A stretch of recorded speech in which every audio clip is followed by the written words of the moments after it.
What's happening, everybody? Luke here again, back once again for another Park Lane podcast. No need to panic. Dave, been and gone. I am back. Order has been restored on this ship, and I'm here to guide us through today. But it's just me and somebody else today. So, Wes, you've decided to join us. Everyone else has decided to do one. How are you? Yeah, all good. Thank you, Luke. Obviously in a fantastic mood after the brilliant result yesterday. And it's nice to have you back after your international break as well. I think, the rest of the lads decided to take their international break this week as opposed to, when it was actually international week. So, looking forward to getting into this one tonight for sure. Yeah, definitely. Do you know what? I don't miss many shows, but I'll let you all know up until kind of Christmas time. There's a few that you might see me missing. So let us know who you do want to see in charge of the ship whilst I'm off, and we'll make it happen. If we want Dave, we can bring Dave back. If we want somebody else, then we'll get rid of him. You tell me, I'll do it. But let's shout out to a few people in the chat. So Jay very kindly has written, "Good evening, everyone. Make sure you subscribe to the channel, give this a like as well, and check out the FPL show that we do on a Wednesday evening as well." Barney said, "Evening, guys. Evening, Barney." Let's see, anybody else? Yeah. Eva blogs. Evening, all.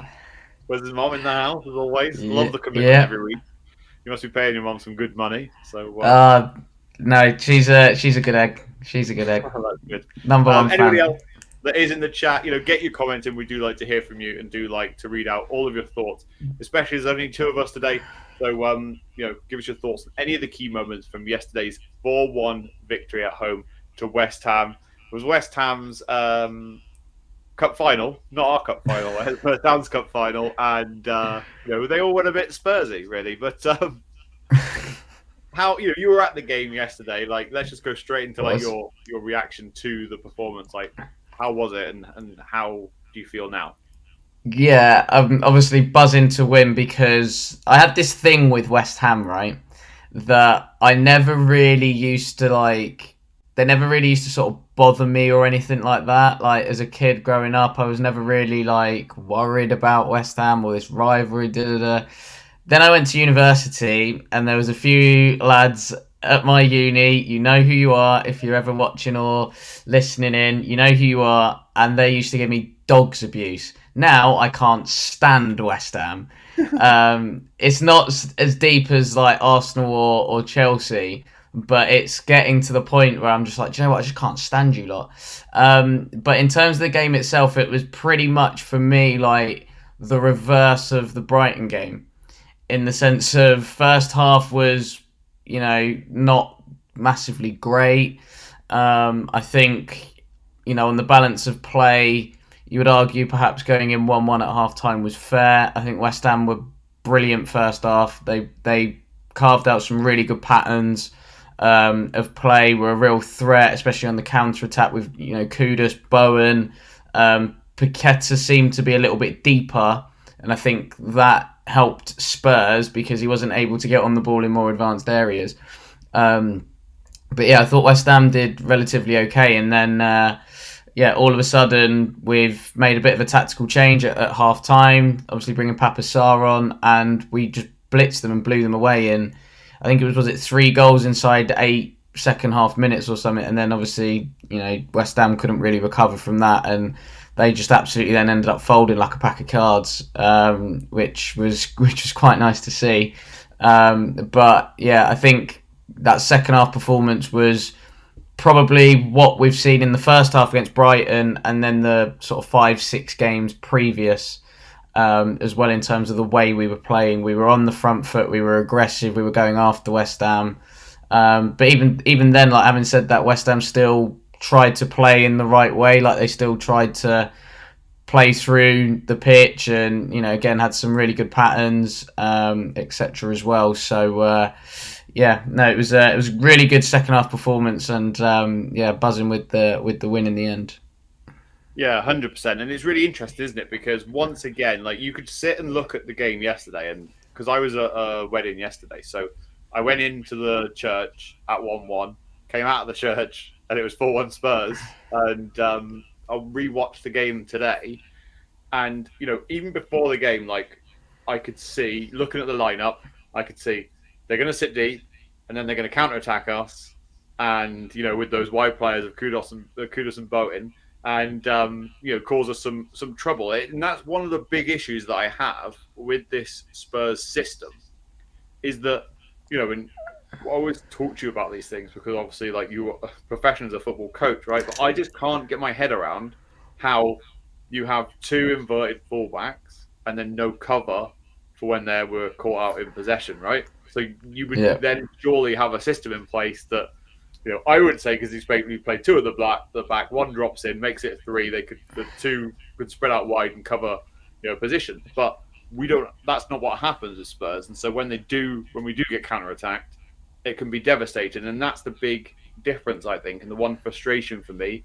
is that when we do play Arsenal's, City's, Liverpool's, even Chelsea's, that's where I can see us being punished. Like, we were, I'm not going to say lucky yesterday because we played really well. But if West Ham had sat in a low block the entire game, we probably could have been, in trouble, and it could have gone 1-1 a lot longer. And who knows what would have happened late on. For some reason, whether it was that change in midfield meant that they had to come in, which we'll talk about in a minute, come in a little bit more, which then created so much space in behind.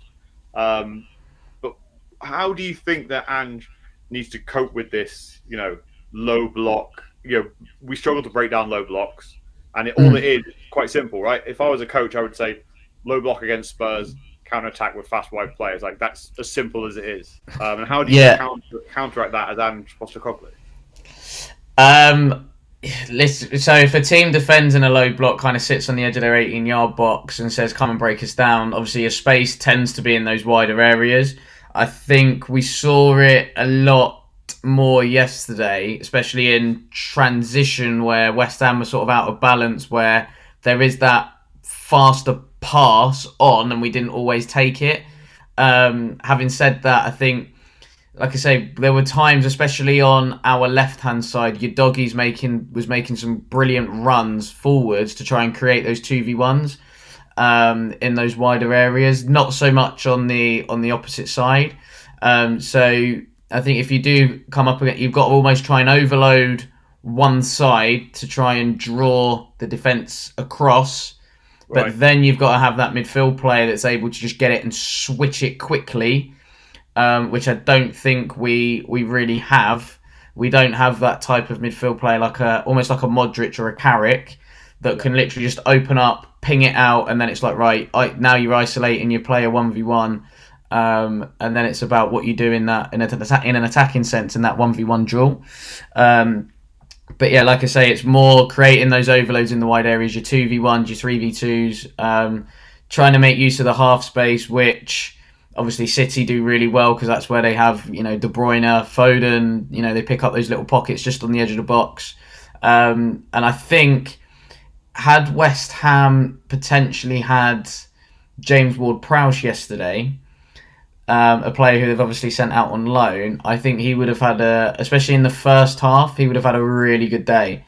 Because there was times where Bowen, Kudus were almost trying to draw a player in, and then it's just that little set towards the edge of the box, and with Ward-Prowse's delivery into the box, it's just then, obviously it was Antonio yesterday, could be Fulkrug in the future if he ever gets fit, because he's having a bit of a struggle with injury at the moment.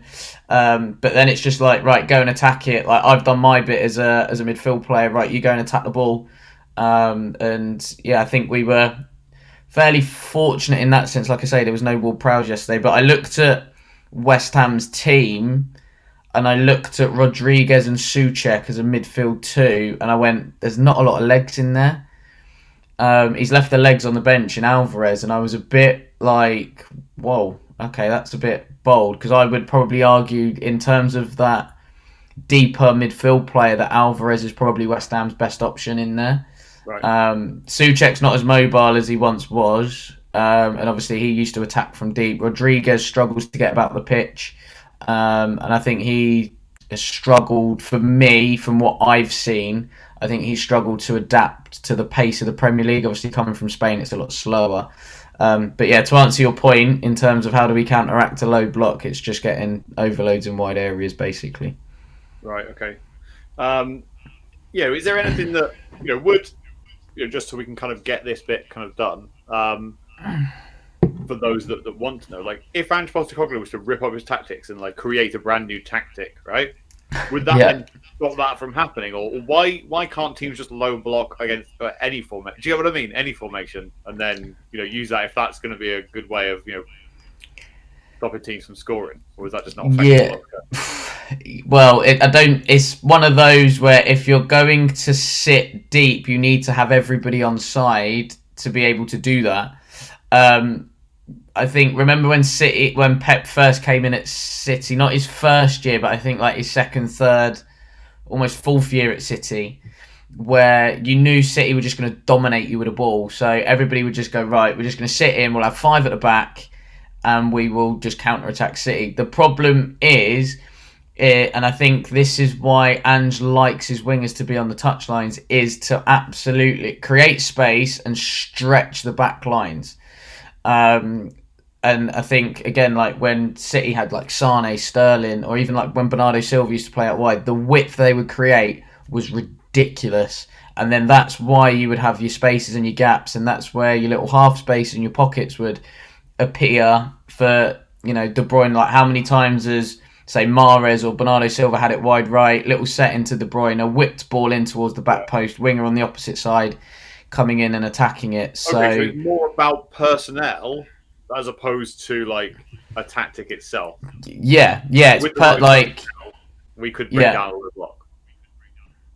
Yeah, of course. Like obviously, if you've got someone in that midfield that can spot those sort of what would be classed as like those eye of a needle type passes, I think Maddison's got the capability to do it. I just don't think he does it enough, which is a real shame. Because I look at him from his time at Coventry and Norwich and Leicester, he was playing a lot higher up. So it was like, right, you want to get Maddison in the pockets, you want him to receive on the half turn, knit things together, link midfield to attack. He doesn't tend to do that for Spurs. He just like drifts, and I think having him and Decky have dovetailed really well. I think Decky yesterday was unbelievable. Yeah. Like Kulusevski, that's how good he was yesterday. Like he was unbelievable. Again, the way he's able to just receive and use his body to draw people in and just roll them with a little twist of the body and stuff. I think strength is a really good, really good feature that he has as well, because he is skillful. We saw yesterday he's able to cut in and score, but then also be able to use his strength to twist and get away from a player. He's pretty good on various fronts, isn't he, Kulusevski? And I think everything that was good from Tottenham's point of view yesterday came through Kulusevski, like 100%, and I think he was fully deserving of the Man of the Match award yesterday as well. Yeah.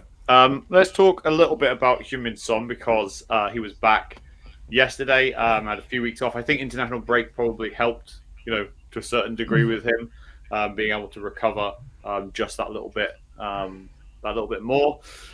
And look, he's had one shot that's been scored an own goal, one that's hit the post, one that he's scored. Like he had a really good performance, I think, yesterday, and hopefully we're now starting to see fit Heung-min Son and one that's backfiring, because that's it. If you have a fully fit, like all firing Son, he's as good as most attackers in the Premier League. But it's when he's having his off days, we just don't have that consistency, I don't think, in the attacking areas that means that we can get those goals we require.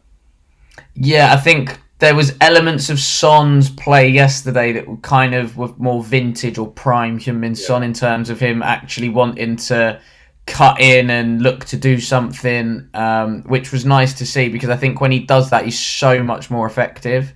You look at the goal, squares up to Debo, couple step overs, shift and finish. I actually think it's really poor goalkeeping from Areola. He shouldn't be getting beaten at his near post like that. But yeah, there was just shades of it. But I also think, I'm not just saying it because he's one of my guys, but I actually think yesterday we missed Odegaard just for that capability of just being direct, especially first half, because so many times wingers just couldn't get that shift to just beat their player and then put a ball into the box. Whereas I know Odebear's quite direct when he goes at players. He does look to shift it, and then maybe look to get his cross in or try and link up with somebody. So that was it. But yeah, from Son's point of view, obviously he's coming away pretty happy. Goal. Pretty sure he might have even nicked, or he was involved in another bit of play for one of the other goals yesterday as well. But yeah, there was shades of, like I say, Son being back to his old self, which was nice because I think he did lose his way before his injury. So yeah, no, like I say, it was good to see those bits coming back. Yeah, it's really interesting that you mentioned that because, like, and I mean this in the most respectful way as I can. And I'll try and explain it. Like, I feel like Son, in some degree, doesn't fit this system, and I'll try and explain why. Because, as you say, with a winger in Ange's system, because teams are going to low block, realistically, he's set up so that the players or the wingers should be as wide as possible, which is to create those half spaces you've mentioned before. But Son's key attributes are more kind of just like inside, like a inverted winger or whatever you might call it, kind of on that edge of the penalty area, in my opinion, whether it's to put on his right foot, curl into the far corner, whether it's then he could then potentially go down the wing, or he can play the ball back to the edge of the box. When you ask him to just solely stay out wide, which is effectively what he would be required to do in this system to be able to break down those things, I just don't think he's as effective.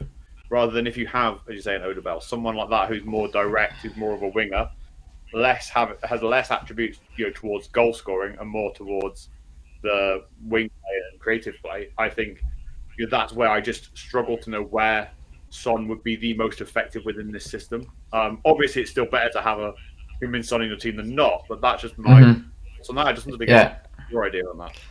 Yeah, no, I completely agree. Like, you look at when Son's played effectively in what you would say is a 4-2-3-1, and he's able to just get the ball drift in a lot more because he hasn't got as much traffic almost in the middle of the pitch. We've seen him be so effective. And you're right, he is more of what you would class as an inverted winger as opposed to an out-and-out, or an inverted forward as opposed to an out-and-out winger who's going to hug the touchline.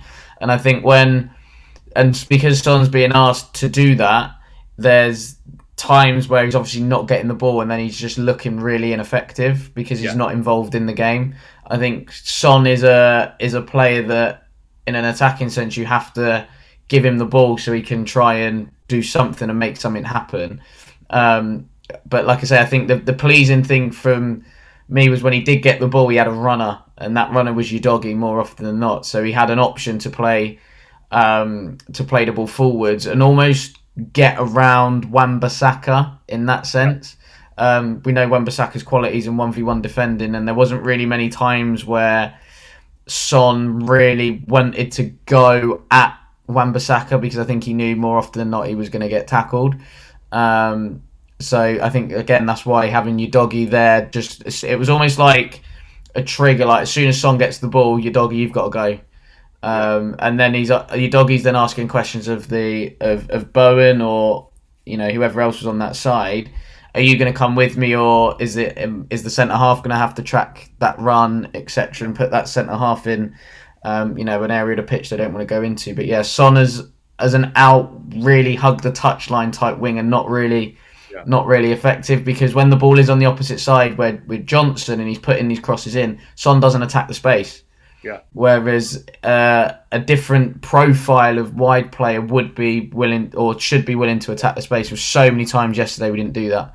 He's better with an overlapping fullback as opposed to a underlapping fullback, I think, as well. Yes, yeah, no, I would agree with that as well. But yeah, I think that frustrated me again, especially first half. I think I raged to my dad. I was like, if he don't attack the space one more time.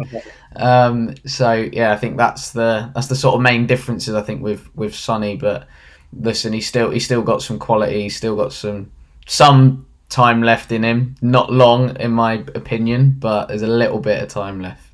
No, it's going to be a hard time, isn't it, when we have to cope?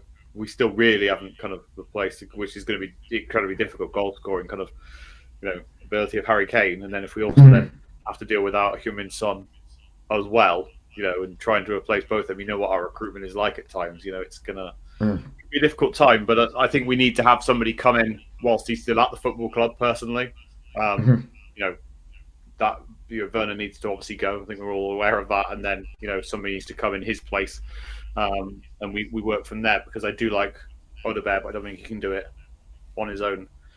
Right, let's talk about quickly, because they kind of go hand in hand, I would say. So during the international break, obviously Ange Postecoglou, there was an interview with Opta Sport, I think it was, where he was just chatting away, and he was asked the question about, is he going to change his tactics to like appease fans and other things like that. I think the media have got a really good way now of being able to kind of read certain things, and especially on social media, and kind of use that as like how the whole Spurs fans think about things, which is never usually that true. But one of the key things that he said, I'll read the whole quote out and I will paraphrase it, but he basically said, I don't want to be like, everybody else and do the exact same thing as everybody else, because that's pretty boring. Like, I want to do things my way. Like, I believe in how it will work, and so on. And why would we want every single coach to play exactly the same way? Because once you figured it out, it'd be no fun for anybody else, would it? And I think there are elements to his tactics I do really, really like. And the other things we've got to think about is, regardless of what you think about Japanese football, Scottish football, Australian football, he has done well at every single level. He's probably one of the only coaches, I would say, that has like actually earned his right to a certain degree to be where he is, compared to, playing at a certain club and then getting, a coaching role at that club and so on. There's not many coaches now that have worked in the very lower divisions, whether it's in England, across the UK, or whether it's across the world. There's worked their way up and now been given that shot. I felt like yesterday he made a really bold move at 1-1 to take off James Maddison and put on Pape Sarr. And obviously he said after the game that he needed more legs in midfield, and that's something and more energy, and that's something that Pape gives.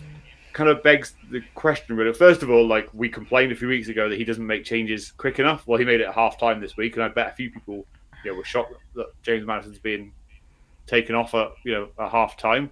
But it worked. And it worked really well. And does that say that actually now he should probably go back to what he originally started with, which is with kind of a box-to-box and a holding midfielder and an attacking midfielder, as opposed to having two attack-minded midfielders in midfield? And does that mean then that James Maddison must drop out because you can't drop Kulusevski at the moment? Yeah, interesting. I think obviously Ange has got his principles and his philosophy, and he believes in that, and so he should. As you mentioned, Luke, he's been successful everywhere else he's been, so he's not going to change it just because he's at Tottenham. Like, Tottenham knew what they wanted, in terms of their next appointment, in terms of a head coach, and obviously Ange fit the profile. So. Yeah, I don't think he's going to change. He's got Plan A, and he wants to make Plan A better. In the same way that most top managers have Plan A, and they want to make Plan A better. Plan A doesn't work. We do Plan A again until it doesn't work. Exactly. Like, look, City lose games, but nobody questions Pep's tactics. Arsenal lost yesterday. Nobody's questioning Arteta's tactics. Do you know what I mean? So. There's certain managers, like when Liverpool used to lose, nobody questioned Klopp's tactics. Do you know what I mean? So there's other top managers in the world that that are about, and again their tactics are never questioned when they lose. It seems like, I think because Ange has gone about things the hard way, as you said, it's almost like a easier target or an easy shot to question all the time. Well, you're playing this way and you're losing. Like, why? Why won't you change? Well, because I've been successful everywhere else, mate. So, I'm not going to change. Having said that, really liked the fact he was proactive at halftime yesterday.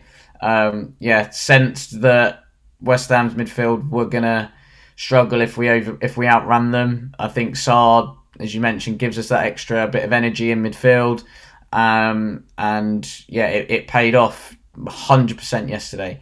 Do I think that Maddison needs to drop out? Listen, I don't think it would harm James Maddison to maybe sit out the odd game here and there. But having said that, I think the balance of the midfield has actually been quite good, with obviously Bentancur for first half yesterday, Bissouma, it wasn't too bad. It was just a little bit frustrating in terms of what we were trying to do in the final third.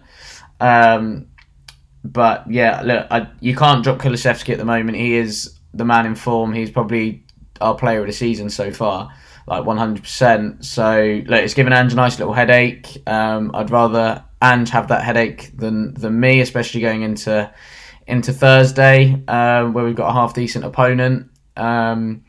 So yeah, look, it's nice to have those different options, and I think on the bench yesterday we had those options to change the game for the better, as opposed to just substituting for substitution's sake. So yeah, like I say, I was really pleased that he was more proactive yesterday, because I think against Brighton he was too reactive and it was too late, and the game had gone by the time he'd made those changes. Yeah, 100%. And that's it. I think if I'm thinking of it from like an Ange's perspective, which obviously I'm just guessing, right? But this is how my mind works: is that if you have a James Maddison who can more roam around that midfield, you have Kulusevski playing in the 10, and then you have Bissouma kind of covering up behind. What you then allow in a low block is you then have Maddison the ability to try and find that space, be able to roam around, not being restricted by that one position, to then be able to find those key passes. But what also then happens is when you lose the ball there, because James Maddison kind of is more free to do as he pleases, there's not really those positional players to kind of then be able to sweep the ball up and make those tackles in, and that's where we seem to have struggled. And so I suppose that's where the headache is. Like, well, I need that creative player to try and create those spaces, but then I need that more box to box, which I would say probably Sarri is, as opposed to more holding. That's then able to help midfield as well. So it's a really difficult one. And I think, if you think and look at it hard, there isn't really, in my opinion, where there's like a straight answer, like, oh, you need Sarr or you need a Maddison.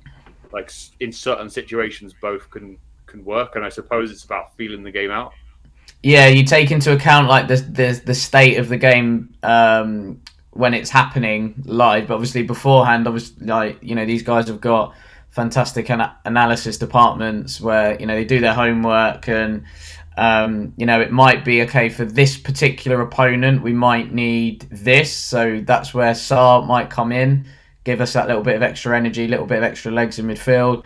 Okay, and then the next opponent, it might be, right, well, we know we're going to have more of the ball and we're going to dominate possession, everything else, so we don't really need the legs in there, we just need a bit more of a creative type of player, and that's where Maddison comes in. But then also you've got Bergvall, who I think we're all waiting to really see what he's about.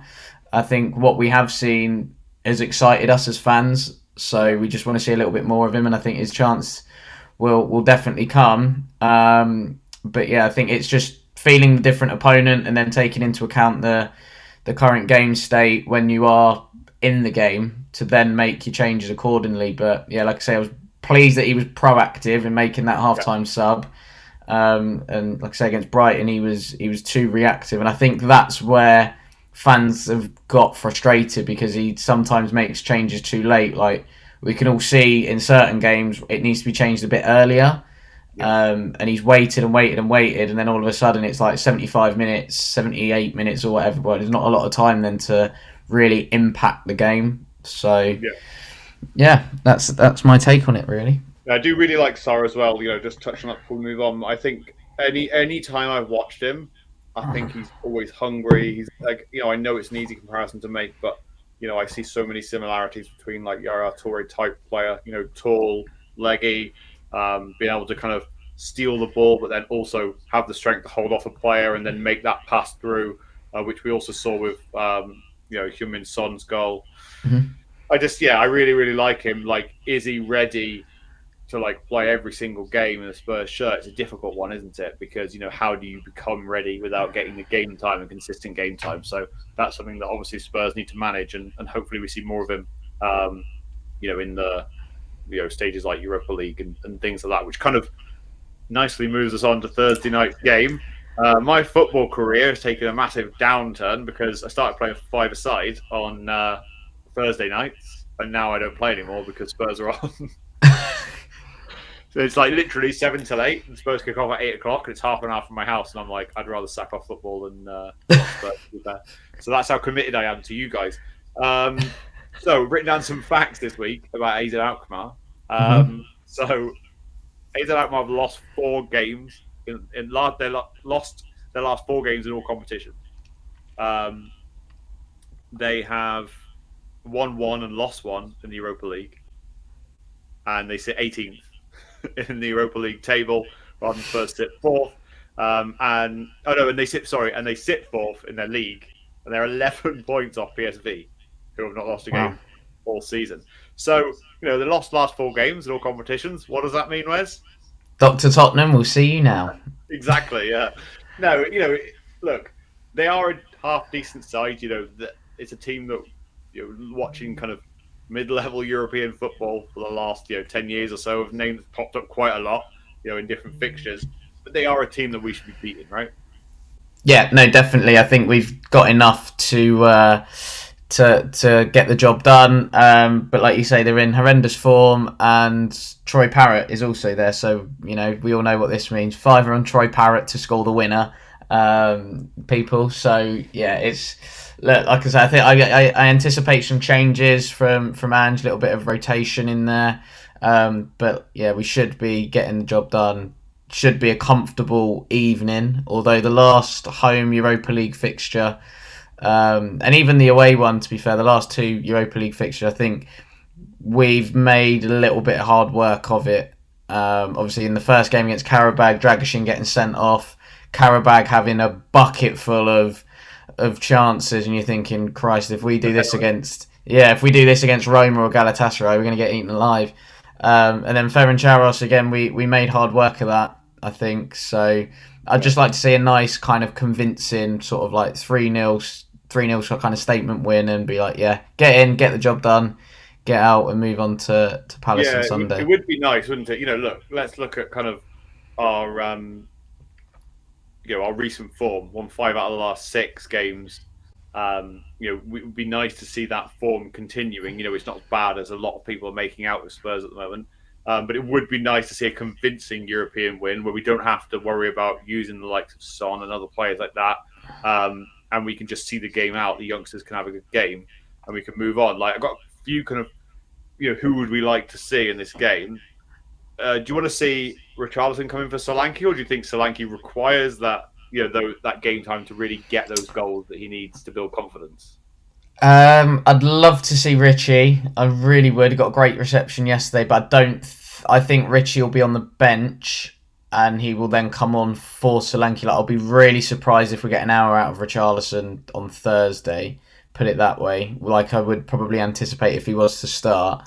But yeah, I think. Richarlison through the middle, would love to maybe see Mikey Moore get some minutes, but Werner's probably going to start. Oh, surely. I know people, I'm not one that likes to blow these, young lads' trumpets, but when he has played for us in the Europa League compared to Timo Werner, he's really, really shown that fire and that bite.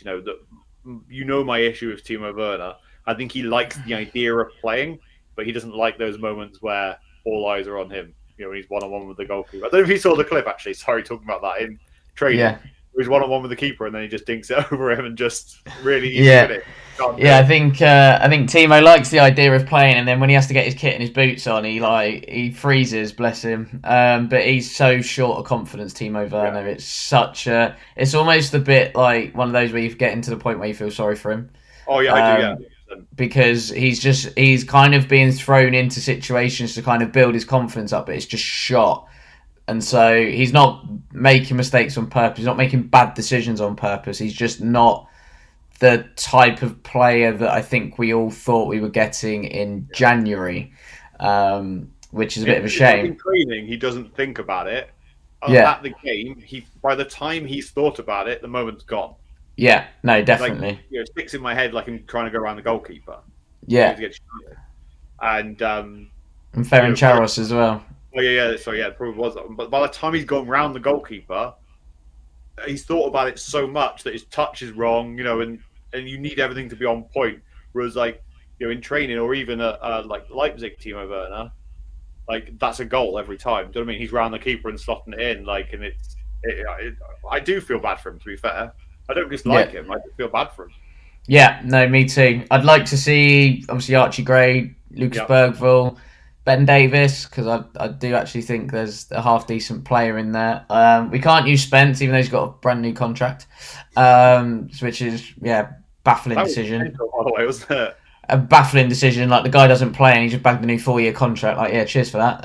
Agent's done an absolute worldie on that one as well because I guarantee he's probably had a pay rise in there as well. So I'd like. Well, I don't know if Region's not registered, but that would have been an interesting one to see if he was about. But yeah, just a little bit of rotation. I anticipate Dragoshin will come back in.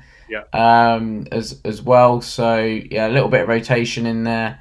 I think I'd like to kind of see Kulusevski continue his momentum and keep playing, but he could probably do with a night off. I think he deserves it, Kulu. So yeah, give him the night off, and we'll be all right. Bentancur might even come back in just to kind of hold the midfield down. Yeah, as you see, a Benton. Because I was thinking, like yesterday, I wrote in my notes, this is the best lineup we could have. Out of all the players we have available. But then I thought, actually, do I have Basuma or Bentancur, in my midfield? And it's going to be really difficult for him because, I would say he's probably one of our most talented midfielders yet, in that position. But yet, looking at how Sarr played yesterday, I think he probably gets in ahead of Bentancur. And so that's the difficulty. I'd like to see Gray play on the right, like right back. I know we've talked about your thoughts of him as a right back, but I think we're not going to see him in midfield. So, the likelihood is we'll see him there. Dragoshin, Ben Davis at centre back. I think probably we'll see Doggy at left back more than likely. There are options where I personally would maybe look at putting Porro on that side and have Gray playing on the right if he didn't want to play a Doggy. But we do definitely need another left back. I'd like to see, say, Bentancur, Bergvall in midfield. I'd like to see Mikey Moore. I'd probably like to see Richarlison, to be fair. But as you say, I think I'm really torn as well. But I think potentially Solanke could do with getting like a couple of goals. If he could get 2 goals in the first 60 minutes and come off, it would be a real confidence boost. Not that I think he's low on confidence, but I think he needs a few goals to find that kind of form that he had last season where he wouldn't think about what he was doing, and he would just get in that space and or stick his head out and get that goal. Mm-hmm. Yeah, no, definitely. And I think, I also anticipate maybe Brennan Johnson also playing as well from that right-hand side. Obviously, no Odebear, so can't really chop and change too much, I don't think, in those wider areas. Yeah. Jay said he'd like to see Spencer back in more. Obviously, Spence can't play because he wasn't included in the squad. This is mental. Yeah. I wasn't going to talk about it, so we should talk about it too quickly. But how does a player go from being completely not wanted at Spurs, left out of a Europa League spot, even though he's homegrown, which is what you really need in these squads? Yeah. And so much that he misses out. Then he doesn't even play. He gets used as like a makeshift left back at times, and now he's back to 4-year contract.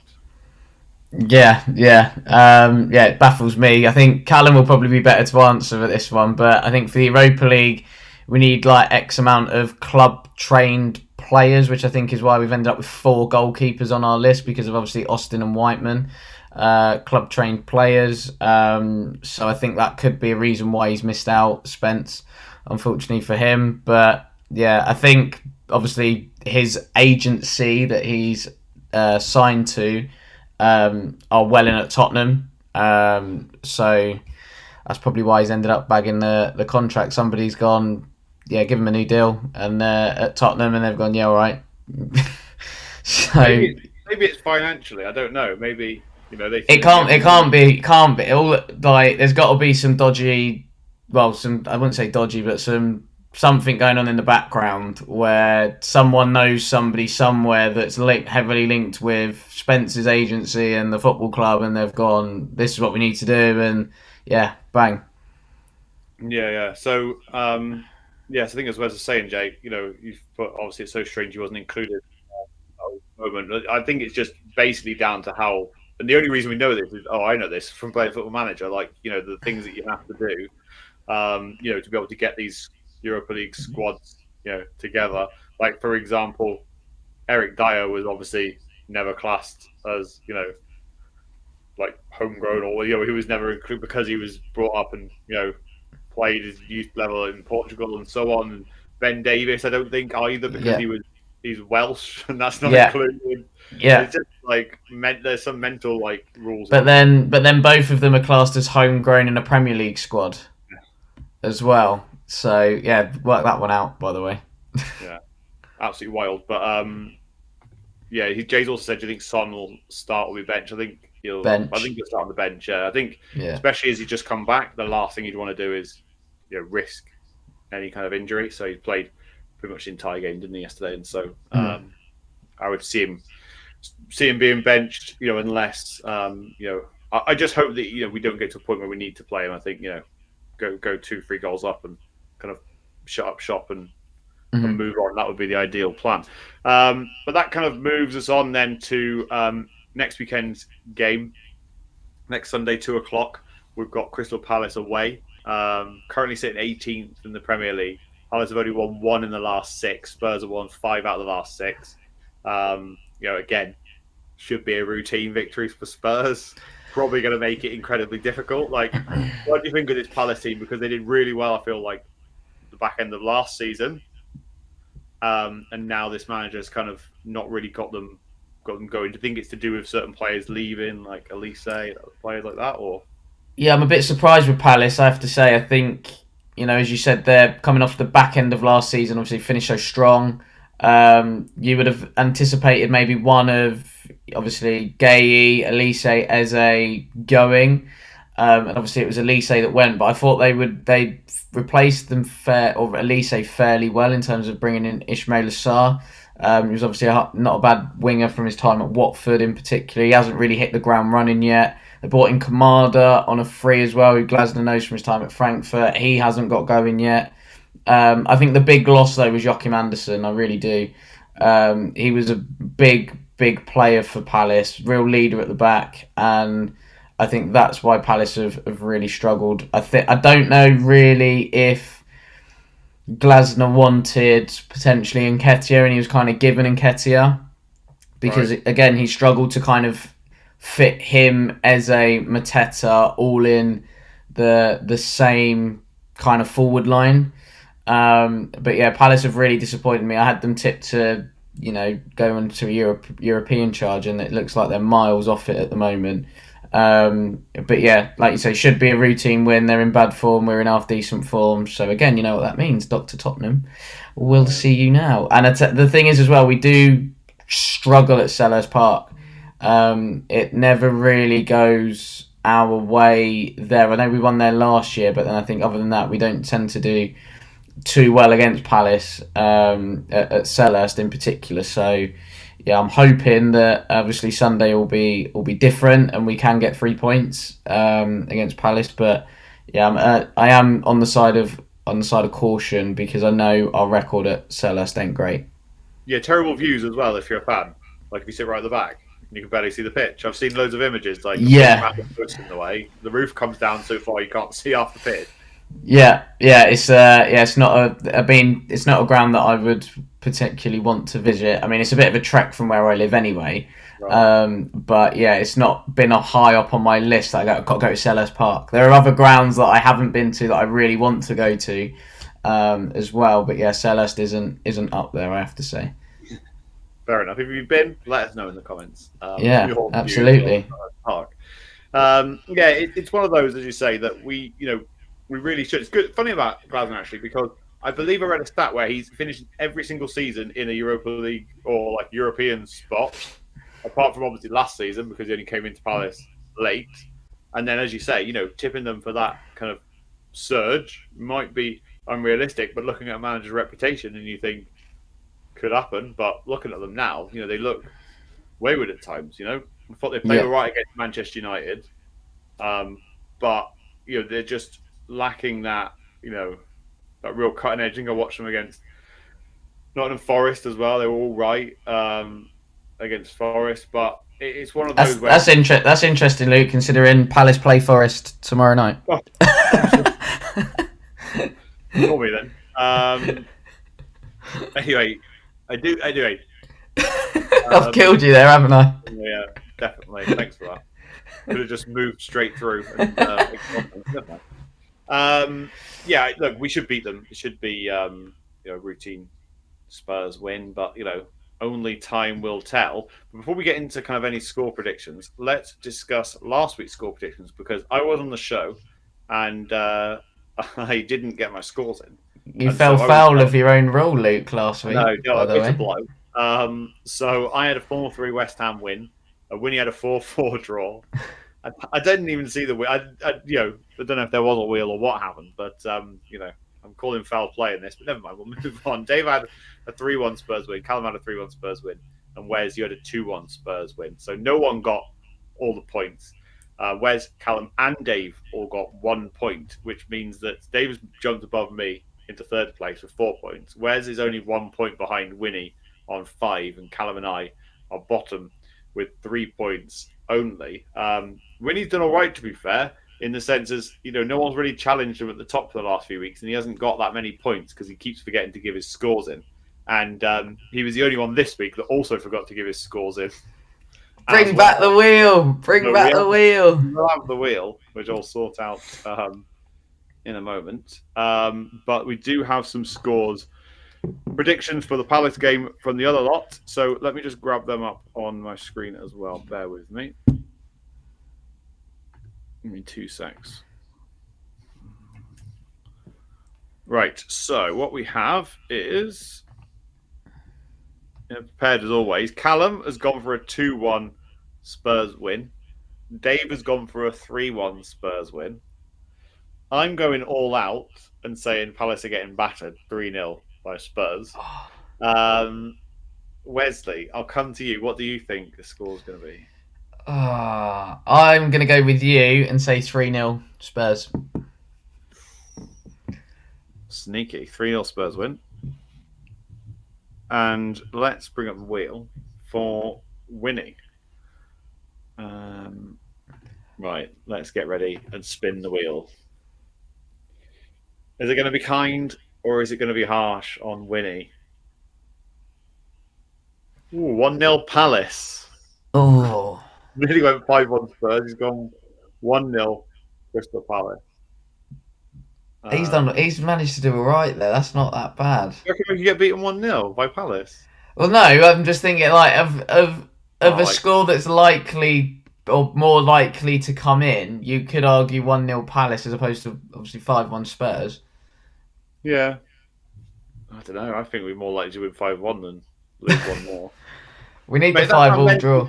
That's how mental Spurs are, isn't it, though? Do you know what I mean? Like, yeah. We're contemplating whether we're going to win 5-1 or lose 1-0. That's why we love Spurs, because you never know. I know, yeah. Your mum's gone 3-1 Spurs. Yeah. Yeah. 3-1's like quite a safe option, I would say, for Spurs these days. Yeah. It's likely we will concede, but also likely we'll score more goals. What made you go for a 3-0 Spurs? Lack of quality, I'd say, in the final third from what I've seen from Palace this year.